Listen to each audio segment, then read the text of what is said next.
Hello guys, welcome back to my channel tech Gururaj. दोस्तों, आज हम बड़े समय के बाद आप लोगों के लिए एक वीडियो लेके आए हैं। जैसे कि 22 फरवरी को हाई स्कूल व इंटरमीडिएट के एग्ज़ाम आने वाले हैं। पहला पेपर है और पहला पेपर है वो है हिंदी का। उससे ही जुड़े हुए आपके लिए लेके आए, जिस पर अगर आपने तैयारी की है तो बहुत अच्छा है। कुछ बंदे हैं जो अभी तक यही नहीं सोच पा रहे हमें क्या तैयारी करना चाहिए, क्या नहीं करना चाहिए, तो ख़ास ये वीडियो उनके लिए है। इसको देखें और थोड़े ही समय में ज़्यादा तैयारी कर सको, ऐसी हमने ये वीडियो बनाई है। ये आपका न्यू सिलेबस का है, मास्टरमाइंड का मॉडल, जो कक्षा 10 के लिए है। तो चलिए हम चलते हैं। देखिए दोस्तों, मैं आपको बताऊंगा, ये जैसे कि आप देख पा रहे हो, शैक्षिक सत्र सन 2023-24 से लागू माध्यमिक शिक्षा परिषद उत्तर प्रदेश द्वारा निर्धारित नवीन पाठ्य पुस्तक है, हिंदी कक्षा 10 के लिए है। जैसे कि आपको मैं दिखाना चाह रहा हूँ। देखिए, इसमें मैं आपको ये बताऊंगा कि आपके पास समय तो है नहीं ज़्यादा, क्योंकि डेट नज़दीक आती जा रही है। तो आपको क्या करना है, कम समय में ज़्यादा पढ़ाई करनी है। अब कम समय में ज़्यादा पढ़ाई तभी कर सकते हैं जब उसके बारे में हमें पता हो क्या चीज़ याद करनी चाहिए, कौन सी चीज़ ज़्यादा आती है।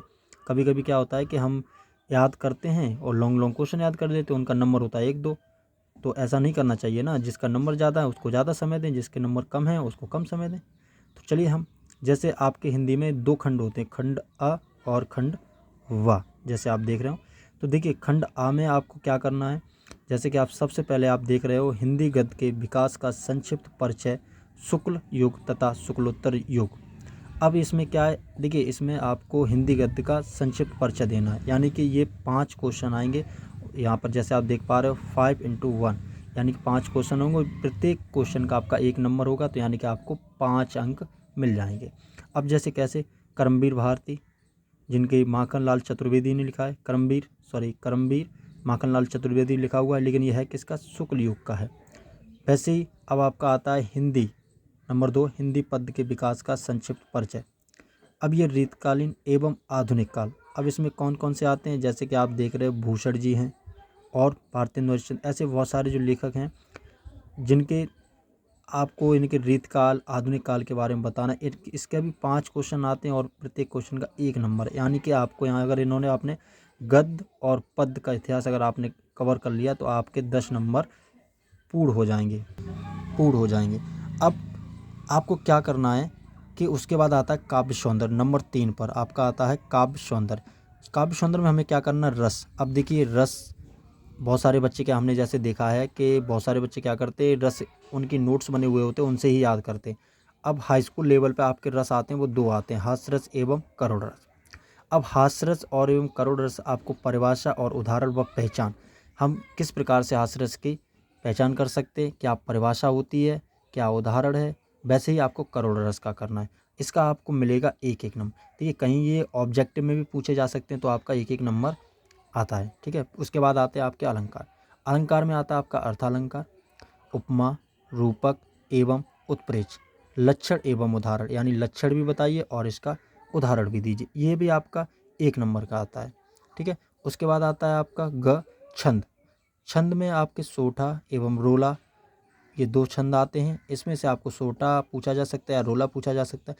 जब से ये ऑब्जेक्टिव क्वेश्चन आने लगे हैं ना, तो तब से ये इनके नंबर 1-1 हो गए। और ये पहले भी आते थे, ऐसा नहीं है, पहले 2 नंबर मिलते थे, 1 नंबर, लेकिन उसमें पहले लिखना होता था। अब क्या है, आपको दे दिया जाएगा, आपको बताना है कि इसमें कौन सा सोटा है या रोला है या क्या है, ये आपको बताना है, उदाहरण से पहचाने। तो आपको ये याद होगा तभी आप बता पाओगे। अगर इसको आप याद कर लेते तो आपको इसका भी 1 नंबर मिलेगा। ठीक है, जैसे आप देख पा रहे हैं सामने। तो यानी कि अभी मैंने आपको बताया, हिंदी गद्य और पद्य का अगर आप इतिहास कर लेते हो तो 10 नंबर हो गए। उसके बाद रस, अलंकार और छंद, कुछ भी ज़्यादा नहीं है इसमें, थोड़े थोड़े से ही हैं। रस, अलंकार, छंद ज़्यादा नहीं है, आप पढ़ोगे एक बार तो याद कर सकते हो अच्छे से। तो ये आपके 3 नंबर पक्के यहाँ से हो जाते हैं। ठीक है, उसके बाद हम बात करते हैं हिंदी व्याकरण, नंबर 4, हिंदी व्याकरण से।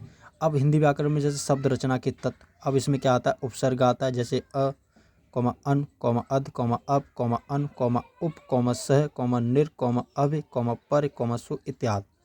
ठीक है, इसी में समास आता है आपका द्वंद्व, द्विगु, कर्मधार एवं बहुब्रीहि समास, ये समास आते हैं आपके। उसके बाद आपका आता है तद्भव, तत्सम, शब्द एवं पर्यायवाची। ठीक है, अब ये आपके जैसे क्वेश्चन दिख रहा है यहाँ पर 3 × 1, यानी कि 3 क्वेश्चन आएंगे और प्रत्येक का 1 नंबर होगा। तो कितने हो गए भाई, 3 नंबर हो गए। उसके बाद आते हैं संस्कृत व्याकरण में। ये हिंदी का व्याकरण था, अब आते हैं हम संस्कृत व्याकरण। अब संस्कृत व्याकरण की बात करें तो वहाँ सर्वनाम पूछा जाएगा, जैसे तद, युष्मत्, ठीक है।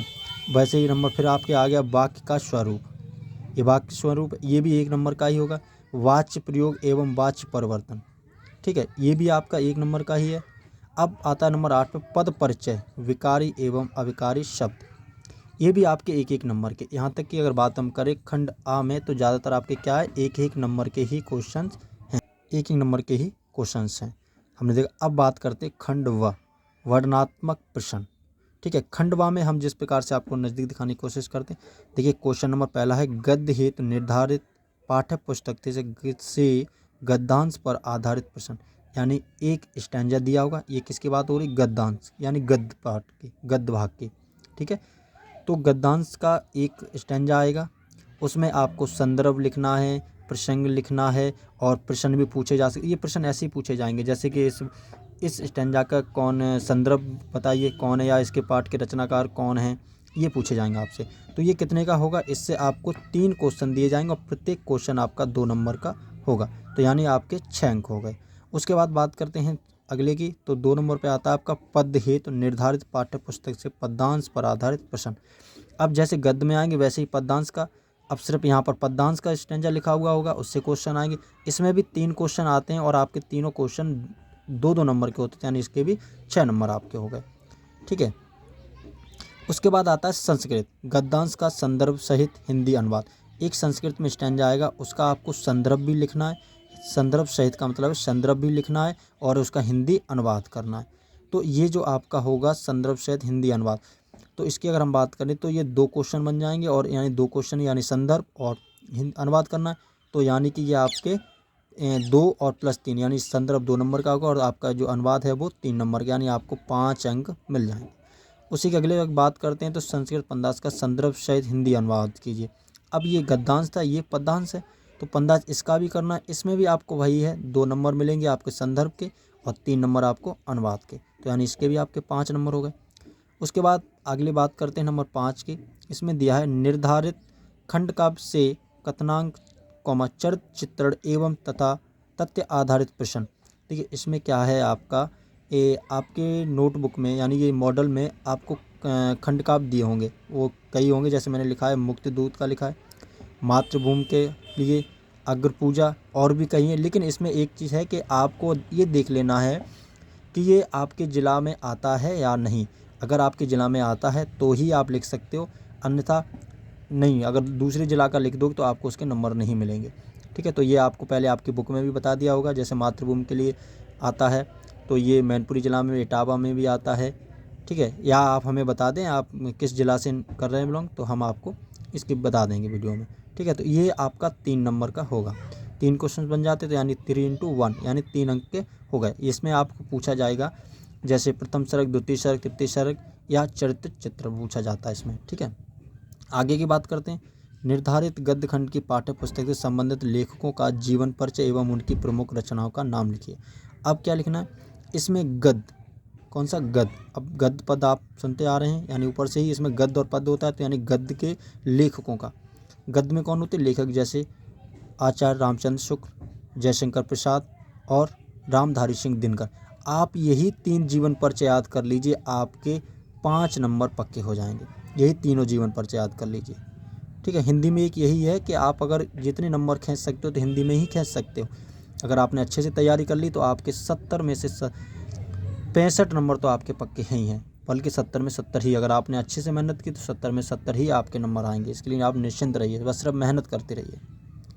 उसके बाद आपका निर्धारित पद खंड की पाठ्य पुस्तक से संबंधित कवियों का जीवन परिचय एवं प्रमुख रचना, यानी इसमें भी जीवन परिचय देना और क्या प्रमुख उनकी रचनाएं बतानी, जैसे सूरदास, तुलसीदास, सुमित्रा नंदन पंत। मैंने जो चुनिंदा हैं वही लिखे हैं, तो इसमें भी आप 3 याद कर लीजिए। 3 अगर आप याद कर लेते हैं तो इसमें से आपको 5 नंबर आपके पक्के हैं।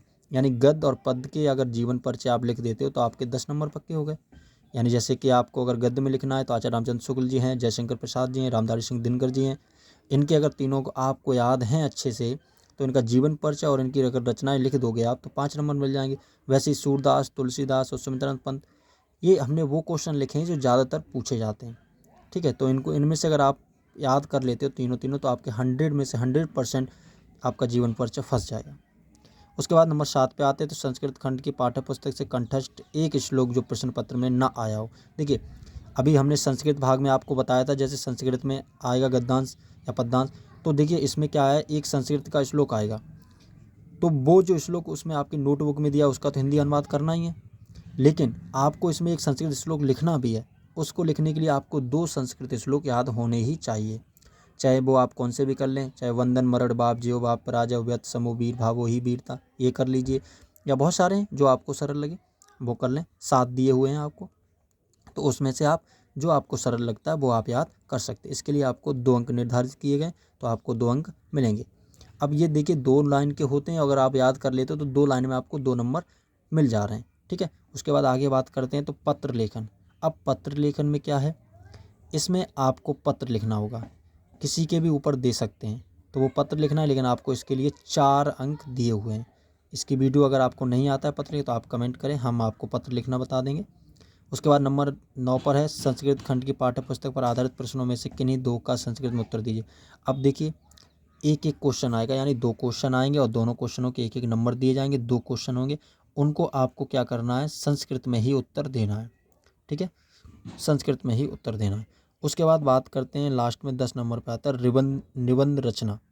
अब निबंध किस किस के ऊपर आ सकता है, वो है आपका वैज्ञानिक, सामाजिक, धार्मिक, संस्कृत, आर्थिक समस्याएं एवं जनसंख्या, स्वास्थ्य, शिक्षा, पर्यावरण एवं यातायात के नियमों पर आधारित विषयों पर। इनमें से किसी आप इनको हेडिंग इनकी अच्छे से तैयार कर लें, इनके बारे में पढ़ लें। ठीक है, अगर इसमें से कोई भी, अगर इतने में से आपने पढ़े तो इसके अंदर से ही आपको एक निबंध फंस जाएगा जो आपको लिखना है। इसके लिए आपको 7 अंक निर्धारित किए गए हैं, जो इसमें आप 7 अंक पा लोगे। इस प्रकार से अगर आप हमारे बताए हुए द्वारा अगर आप याद करते हो तो मुझे आशा है कि आप लोग मेहनत के, अब देखिए समय नहीं है तो उस हिसाब से मैंने आपको बताया है, कम मेहनत में ज़्यादा अच्छा कर सको, इसलिए मैंने ये बनाया। अगर वीडियो अच्छी लगे तो लाइक शेयर एंड सब्सक्राइब करें और कमेंट करें आगे के लिए, तो मैं आपके लिए थोड़ी मेहनत हम भी करते हैं और आप लोग मेहनत कीजिए तो आप अच्छे नंबर पाओगे। धन्यवाद।